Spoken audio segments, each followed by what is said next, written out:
এসব বিবেচনা করে এই প্রস্তাবটি আনা হয়েছে। এদিকে বাংলাদেশে ব্যাংকিং খাতের অস্থিরতা জোড়াতালি দিয়ে স্বাভাবিক করার চেষ্টা চলছে বলে মন্তব্য করেছেন শান্তিতে নোবেল বিজয়ী ড মোহাম্মদ ইউনূস। সকালে রাজধানীর একটি বেসরকারি বিশ্ববিদ্যালয়ে তরুণদের সামাজিক ব্যবসা সম্মেলনে প্রধান অতিথির বক্তব্যে তিনি বলেন, সামাজিক ব্যবসা এমন একটি ধারণা যার মাধ্যমে কেবল বাংলাদেশ নয়, সারা বিশ্ব থেকে বেকারত্বকে পুরোপুরি নির্মূল করা সম্ভব হবে। বর্তমান পুঁজিবাদী ব্যবস্থায় মানুষে মানুষে বৈষম্য কোনোভাবেই দূর করা যাবে না বলেও মত দেন ড ইউনূস। সম্মেলনে রাজধানীর বিভিন্ন বিশ্ববিদ্যালয়ের ছাত্রছাত্রীদের জমা দেয়া সামাজিক ব্যবসা প্রকল্পের মধ্যে প্রথম স্থান পাওয়া নর্থ সাউথ বিশ্ববিদ্যালয় দলের হাতে পুরস্কার তুলে দেন ড ইউনূস। বরফের মতো গলে গেল সব ব্যাংক,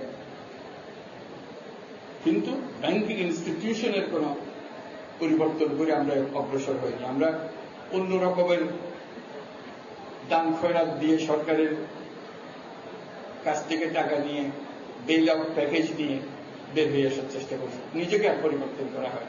অথচ এটা একটা মস্ত বড় সুযোগ ছিল, যে সুযোগের মাধ্যমে আমরা সমস্ত ব্যাংকিং কাঠামোটাকে পরিবর্তন করে দিতাম। আমরা সেই সুযোগ হারিয়ে ফেলেছি। এটা সহজে শিগগিরই আসবে বলে মনে হচ্ছে না।